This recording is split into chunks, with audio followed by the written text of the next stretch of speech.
الكل يجمع، ولتسمعها القنوات وسمعتها مرارا، كل السوريين يجمعون أن من يقاتلنا بعض منهم يتكلمون باللغة الفارسية.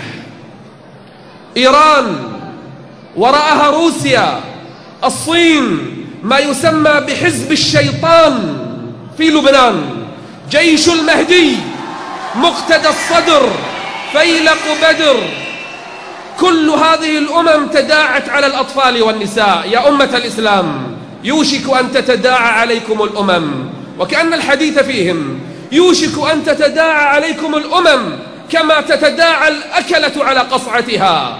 قالوا: أو من قلة نحن يومئذ يا رسول الله؟ قال: بل أنتم يومئذ كثير، لكنكم غثاء كغثاء السيل، أوهن قلوبكم حب الدنيا وكراهية الموت.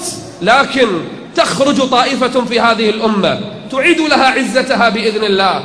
بشائر النصر كثيرة، المؤمنون الآن في سوريا يتنظمون، المجاهدون ينسقون، السلاح بدأ يصل. يقول أحظمهم وكلهم: لا نريد طعاما، لا نريد شرابا، فأرض سوريا مباركة لا يموت فيها جائع، نريد السلاح، نريد السلاح لا غير السلاح، نريد أن نحمي أعراضنا وأنفسنا. يا شعوب الإسلام، تبرعوا بالسلاح.